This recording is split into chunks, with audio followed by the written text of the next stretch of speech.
Sustainable living is a lifestyle that attempts to reduce an individual's or society's use of the Earth's natural resources and personal resources. Practitioners of sustainable living often attempt to reduce their carbon footprint by altering methods of transportation, energy consumption, and diet. Proponents of sustainable living aim to conduct their lives in ways that are consistent with sustainability, in natural balance and respectful of humanity's symbiotic relationship with the Earth's natural ecology and cycles. The practice and general philosophy of ecological living is highly interrelated with the overall principles of sustainable development.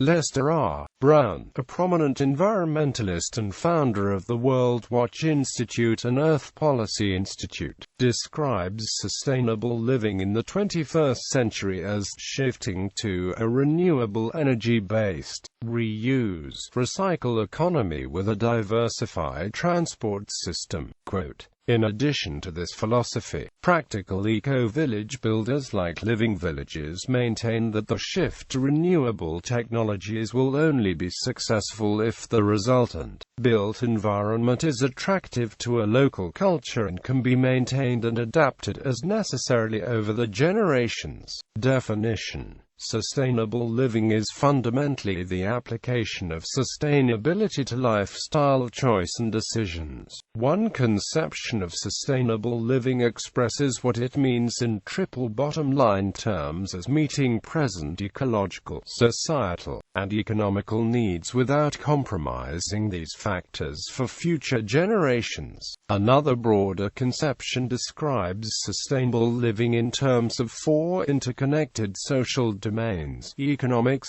ecology, politics and culture. In the first conception, sustainable living can be described as living within the innate carrying capacities defined by these factors. In the second, are circles of sustainability conception. Sustainable living can be described as negotiating the relationships of needs within limits across all the interconnected domains of social life, including consequences for future human generations and non-human species. Sustainable design and sustainable development are critical factors to sustainable living. Sustainable design encompasses the development of appropriate technology, which is a staple of sustainable living practices. Sustainable development in turn is the use of these technologies in infrastructure, sustainable architecture and agriculture are the most common examples of this practice. History: 1954. The publication of Living the Good Life by Helen and Scott Nearing marked the beginning of the modern-day sustainable living movement. The publication paved the way for the Back to the Land movement in the late 1960s and early 1970s.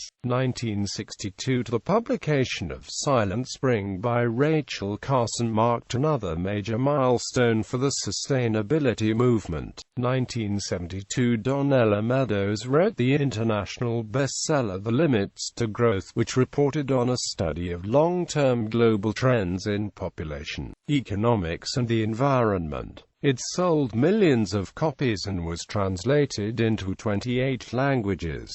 1973. E. F. Schumacher published a collection of essays on shifting towards sustainable living through the appropriate use of technology in his book Small is Beautiful. 1992 to 2002. The United Nations held a series of conferences, which focused on increasing sustainability within societies to conserve the Earth's natural resources. The Earth Summit conferences were held in 1992, 1972 and 2002. 2007. The United Nations published Sustainable Consumption and Production, Promoting Climate-Friendly Household Consumption Patterns, which promoted sustainable lifestyles in communities and homes.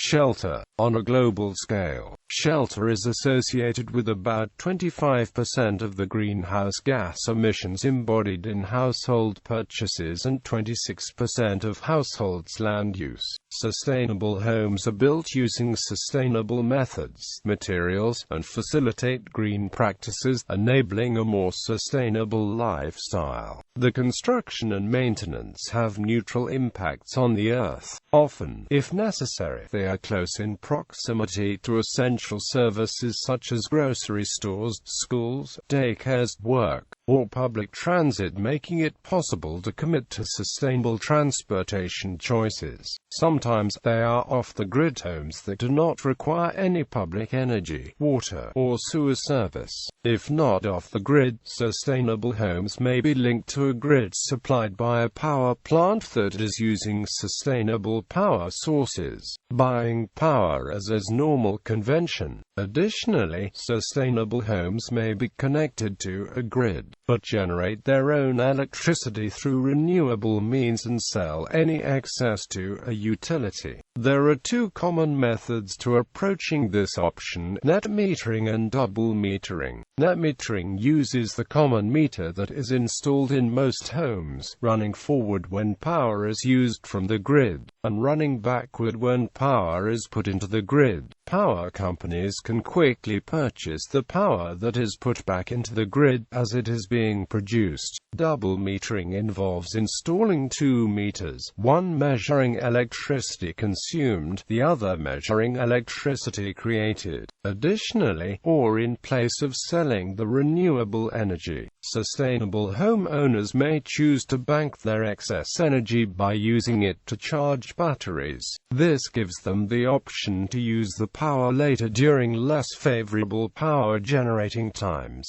and to be completely independent of the electrical grid. Sustainably designed houses are generally sited so as to create as little of a negative impact on the surrounding ecosystem as possible, oriented to the sun so that it creates the best possible microclimate, and provide natural shading or wind barriers where and when needed. Among many other considerations, the design of a sustainable shelter affords the options it has. Later sustainably constructed houses involve environmentally friendly management of waste building materials such as recycling and composting, use non-toxic and renewable, recycled, or reclaimed, or low-impact production materials that have been created and treated in a sustainable fashion, use as much locally available materials and tools as possible so as to reduce the need for transportation, and use low-impact production methods. Many materials can be considered a green material until its background is revealed. Any material that has used toxic or carcinogenic chemicals in its treatment or manufacturing, has traveled extensively from its source or manufacturer, or has been cultivated or harvested in an unsustainable manner might not be considered green. In order for any material to be considered green, it must be resource efficient, not compromise indoor air quality or water conservation, and be energy efficient. Resource efficiency can be achieved by using as much recycled content, reusable or recyclable content, materials that employ recycled or recyclable packaging, locally available material, salvaged or remanufactured material, material that employs resource-efficient manufacturing, and long-lasting material as possible. Sustainable building materials. Some building materials might be considered sustainable by some definitions and under some conditions. For example, wood might be thought of as sustainable if it is grown using sustainable forest management, processed using sustainable energy, delivered by sustainable transport, etc.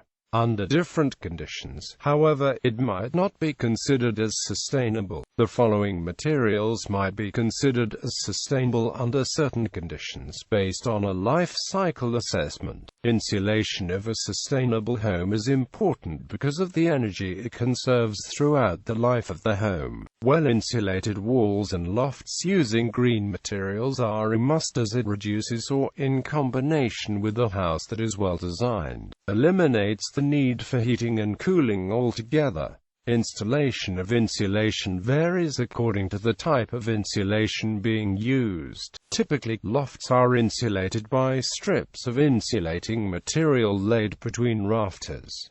Walls with cavities are done in much the same manner. For walls that do not have cavities behind them, solid wall insulation may be necessary, which can decrease internal space and can be expensive to install. Energy-efficient windows are another important factor in insulation. Simply assuring that windows are well sealed greatly reduces energy loss in a home. Double or triple glazed windows are the typical method to insulating windows. Trapping gas or creating a vacuum between 2 or 3 panes of glass, allowing heat to be trapped inside or out. Low emissivity or low E glass is another option for window insulation. It is a coating on window panes of a thin, transparent layer of metal oxide and works by reflecting heat back to its source, keeping the interior warm during the winter and cool during the summer. Simply hanging heavy-backed curtains in front of windows may also help their insulation.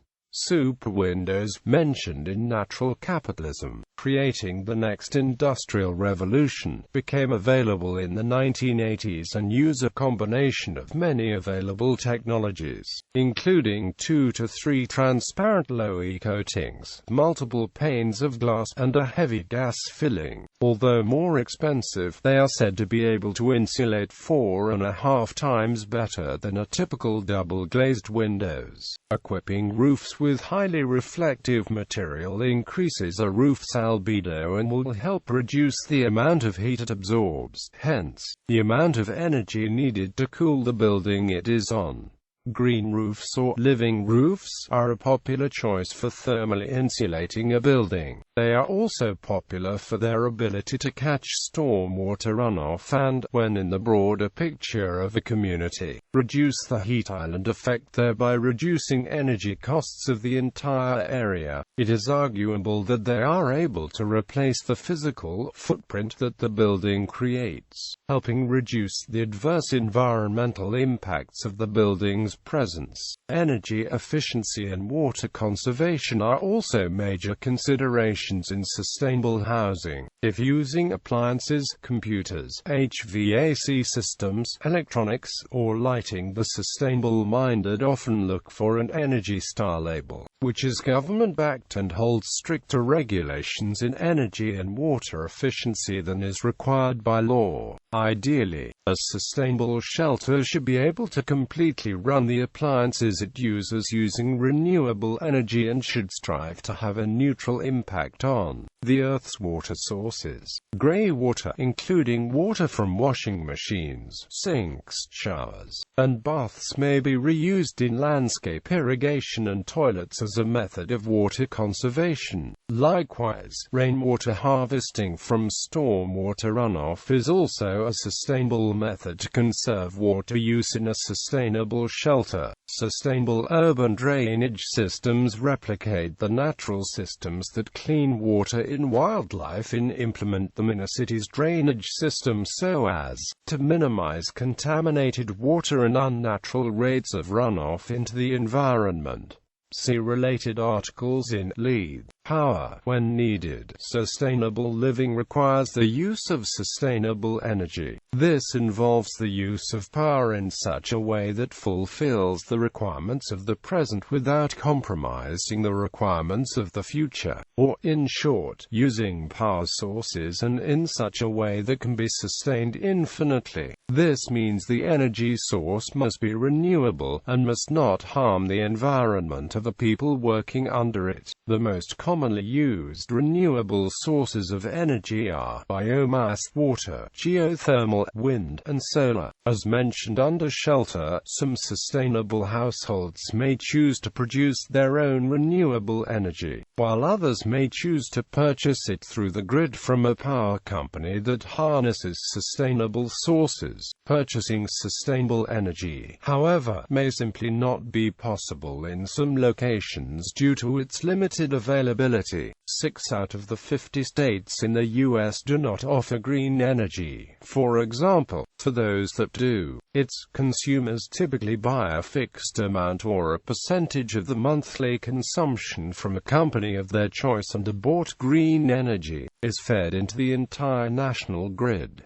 Technically, in this case, the green energy is not being fed directly to the household that buys it. In this case, it is possible that the amount of green electricity that the buying household receives is a small fraction of the total incoming electricity. This may or may not depend on the amount being purchased. The purpose of buying green electricity is to support the utility's effort in producing sustainable energy. Producing sustainable energy on an individual household or community basis is much more flexible, but can still be limited in the richness of the sources that the location may afford. When generating renewable energy and feeding it back into the grid, producing households are typically paid at least the full standard electricity rate by the utility and are also given separate renewable energy credits that they can then sell to the utility. Additionally, in some special cases, producing households may be paid up to 4 times the standard electricity rate, but this is not common. Solar power harnesses the energy of the sun to make electricity. 2 typical methods for converting solar energy into electricity are photovoltaic cells that are organized into panels and concentrated solar power, which uses mirrors to concentrate sunlight to either heat a fluid that runs an electrical generator via a steam turbine or heat engine, or to simply cast onto photovoltaic cells.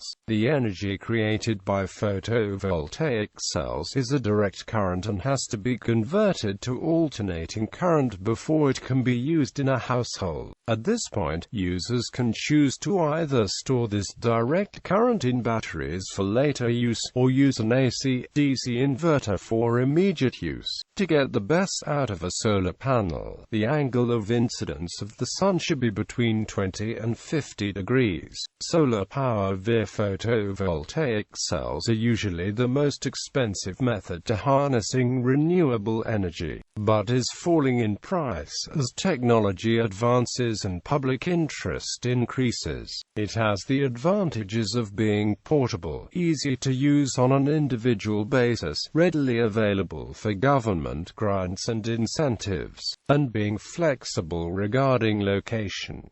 For those that are lucky, affordable rental schemes may be found. Concentrated solar power plants are typically used on more of a community scale rather than an individual household scale, because of the amount of energy they are able to harness, but can be done on an individual scale with a parabolic reflector. Solar thermal energy is harnessed by collecting direct heat from the sun. One of the most common ways that this method is used by households is through solar water heating. In a broad perspective, these systems involve well-insulated tanks for storage, and collectors are either passive or active systems, and inactive systems involve either directly heating the water that will be used, heating a non-freezing heat transfer fluid that then heats the water that will be used. Passive systems are cheaper than active systems since they do not require a pumping system. Other methods of harnessing solar power are solar space heating, solar drying, solar cookers, solar distillers, and other passive solar technologies.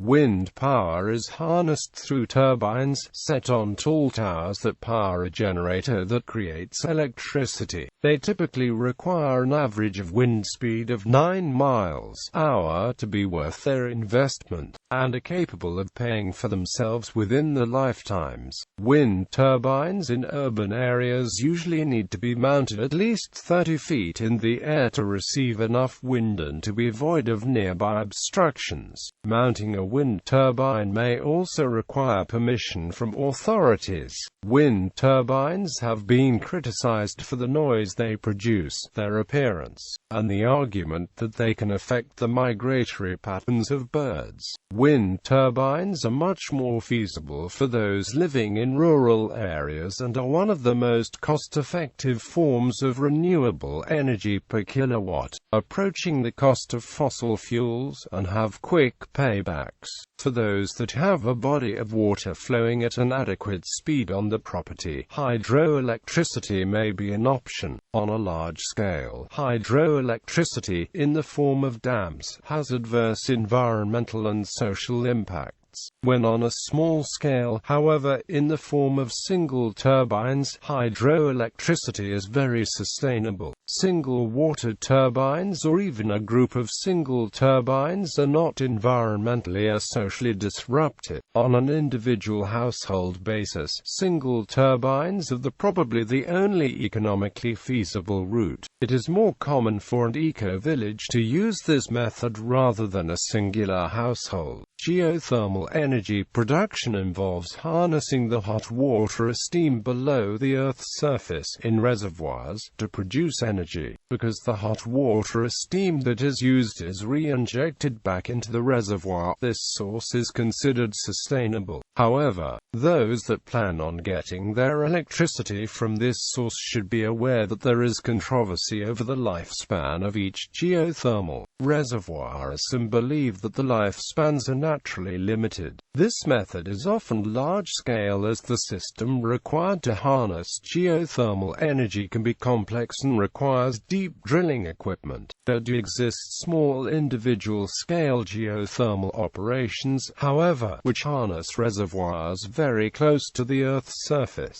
avoiding the need for extensive drilling and sometimes even taking advantage of lakes or ponds where there is already a depression. In this case, the heat is captured and sent to a geothermal heat pump system located inside the shelter of facility that needs it. Although geothermal energy is available everywhere on Earth, practicality and cost-effectiveness varies, directly related to the depth required to reach reservoirs. Places such as the Philippines, Hawaii, Alaska, Iceland, California, and Nevada have geothermal reservoirs closer to the Earth's surface, making its production cost-effective. Biomass power is created when any biological matter is burned as fuel. As with the case of using green materials in a household, it is best to use as much locally available material as possible so as to reduce the carbon footprint created by transportation. Although burning biomass for fuel releases carbon dioxide, sulfur compounds, and nitrogen compounds into the atmosphere, a major concern in a sustainable lifestyle, the amount that is released is sustainable. This is because the biological